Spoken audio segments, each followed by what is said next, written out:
I want to go ahead and preface this video by saying, number one, it's going to be all over the place and scattered. And that's simply because that's what the work is on the car. It's just all over the place. Small little things that need done in order to get it fully on the road. Now, number two, everyone that told me that this car had a misfire in the last video, I apologize. It 100% had a misfire. And actually, I don't even know if I'd call it a misfire. It had a dead cylinder. So number 6 was not firing, and we figured out that issue in this video. But I do want to go ahead and say that I apologize to everyone who said that, because you were 100% right. The car was not running right. As you could see in one of the clips, the car was breaking up at about 6 pounds of boost. And the reason for that, we figured out, was the fact that my spark plugs were not gapped properly. Now, I never did this, and I've never done this before. Obviously, I've never built a car of this caliber, so I'm completely new to this, but I bought a spark plug gapping tool, and we're gonna pull the plugs out, and we're gonna go ahead and start gapping these things. So I'm gonna go ahead and I'm gonna pull the coils as well as the spark plugs, and then I'll show you how to use the gapping tool and gap the spark plugs.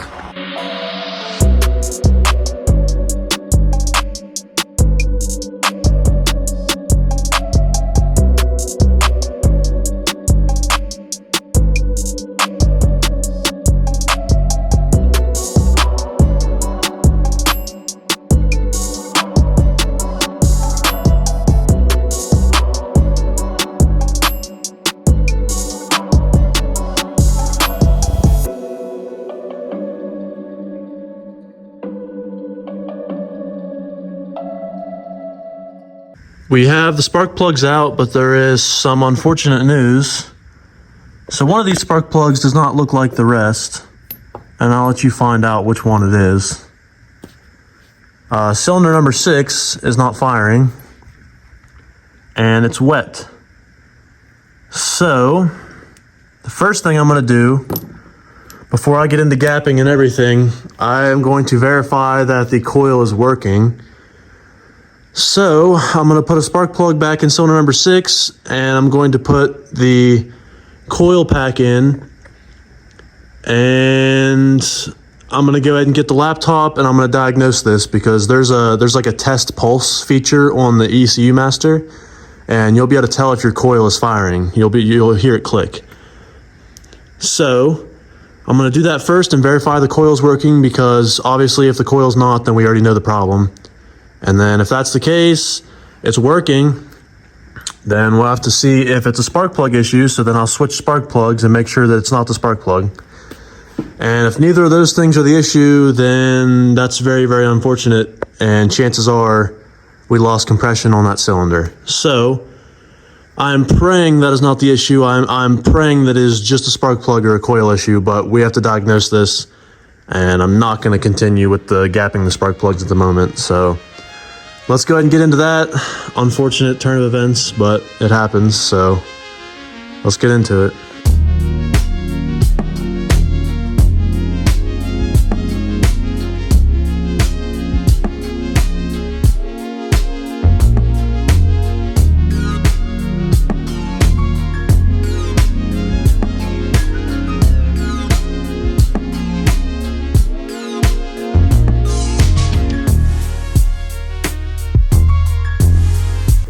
Well, while putting in the coil pack, I noticed something, and I figured out my issue already. What? What is going on here, man? That's frustrating. So, obviously we know our issue now. I'm going to go ahead. I'm gonna have to de-pin that plug and see if I can get another connector on there. Man, that's gonna be a pain to get to. I might have to pull the harness.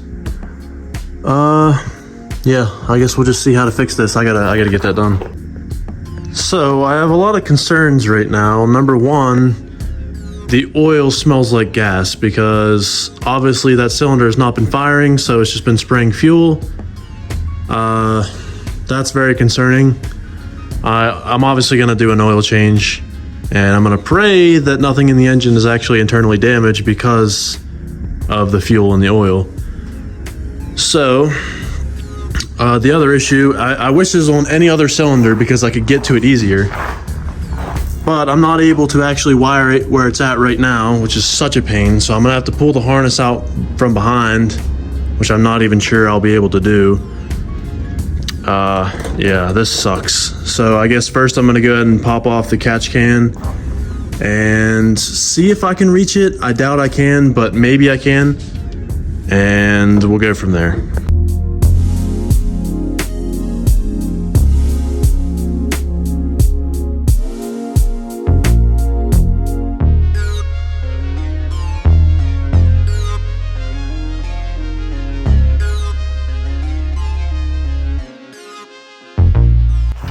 Okay, so I have the connector off, and I think the plan is going to be to chop the rest of these off and solder on some new wire to extend it out, and then it'll give me room to work over here, and then I can always just tuck it back in.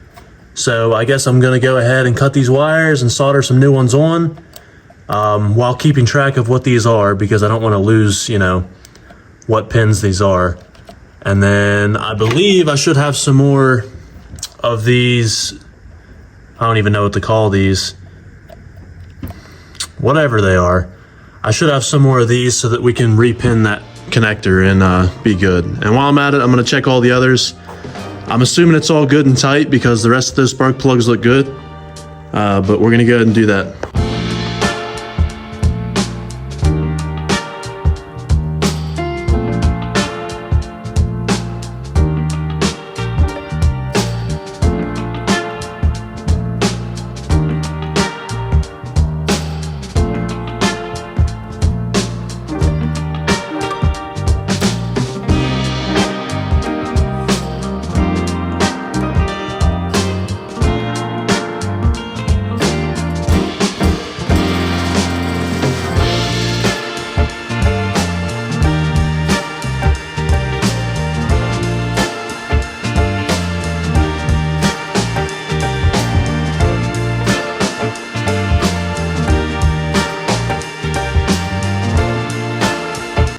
Okay, so the plug is soldered back on, but this wire is still loose. I mean, it's not staying in. So I ordered a new set of connectors and we'll replace that.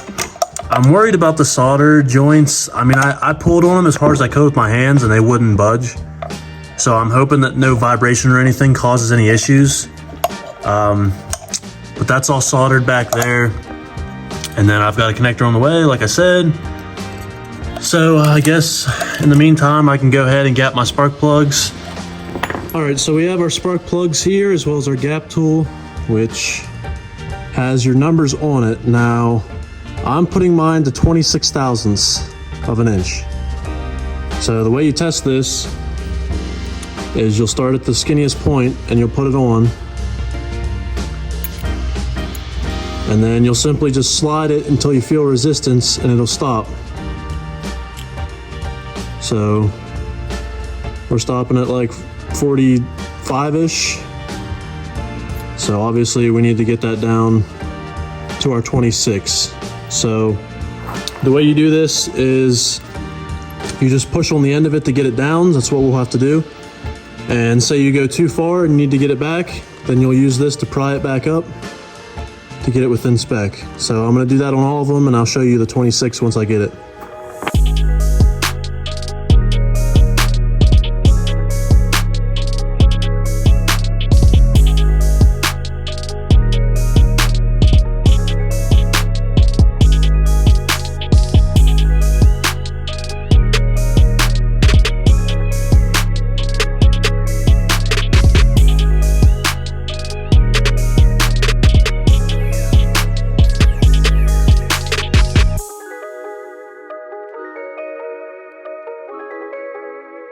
So once the spark plugs are back in and we get our connector and change the oil, we can officially rip this thing again. And that's if we didn't lose compression and if the motor's not trashed. So let's hope.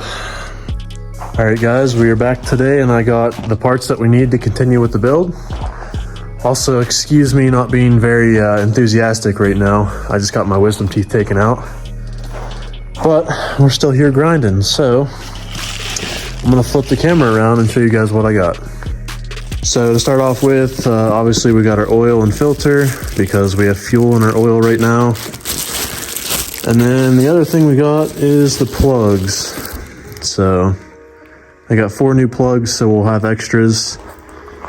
And we're gonna swap out this guy right here, because as you can see, it's still a little floppy. So I'm gonna swap him out, get the coils back in, and then I'm gonna go ahead and do the oil change without tiring myself out too much.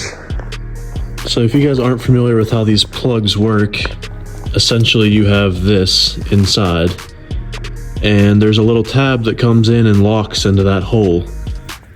And you have to pry that tab back, which is kind of hard to show you, but our tabs are on this side, and you'll push back the tab and then you can just pull the end out.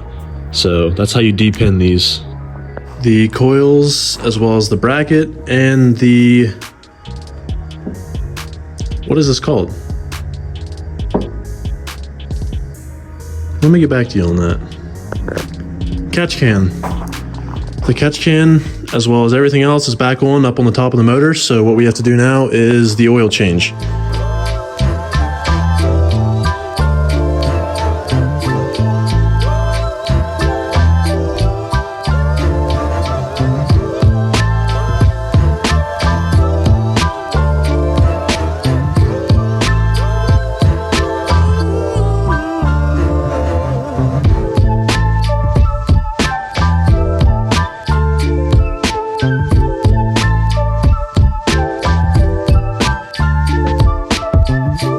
The car is officially ready to go again, so I filled it up, checked the oil, we're good, there's no leaks, everything's plugged in back up top. So I'm gonna go ahead and put the battery back on and start the car.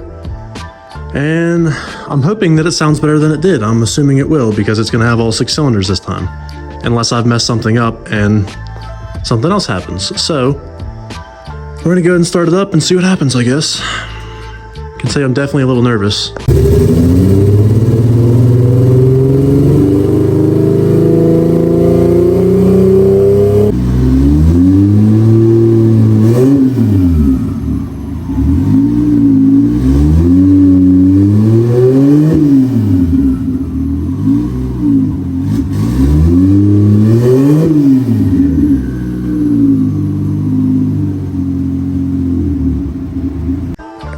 Alright guys, so you just heard the car, and I cannot believe how different it sounds. That is insane. I cannot believe I didn't notice that difference.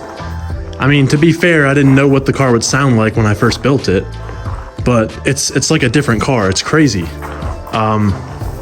So one thing that's kind of concerning me right now is I just put 6 quarts into this thing, and it's barely up the dipstick. I mean, it's like at the bottom of the dipstick. So the stock calls out 5.2. So I'm gonna fill it up, I guess. I don't know why it would be needing more oil than the stock oil change. I mean, obviously I have this oil line and a different turbo. Maybe that's the difference, but I do need to get more oil and fill this thing up. But other than that, this thing sounds insane. Sounds so much better. My oil pressure gauge was fluctuating at like 100 plus, so I'm hoping that I don't have too much oil pressure with this oil. I put in 10W30, which is what was recommended over the forums that I read. So I guess we'll see if I need to change that out. Worst case scenario, I buy new oil, it's whatever, so. Yeah, wow. Thanks to every single comment that said I had a misfire. I did not believe you, and I did. I had a really bad misfire. I actually had a cylinder that was dead. Ah, man, cars are something else. Anyways, we're going to go ahead and take the battery off, and I'm gonna call it a day here, and I'll regather and figure out what else I need to do on this car. All right guys, we got the new map for the car, so it's obviously running on 6 cylinders now. It sounds so much healthier. It's also a lot quieter. But we're gonna go ahead and take it for a drive and just barely get into boost and see how it does, and then we're gonna send a log back to the tuner and he's gonna go ahead and adjust it where he needs.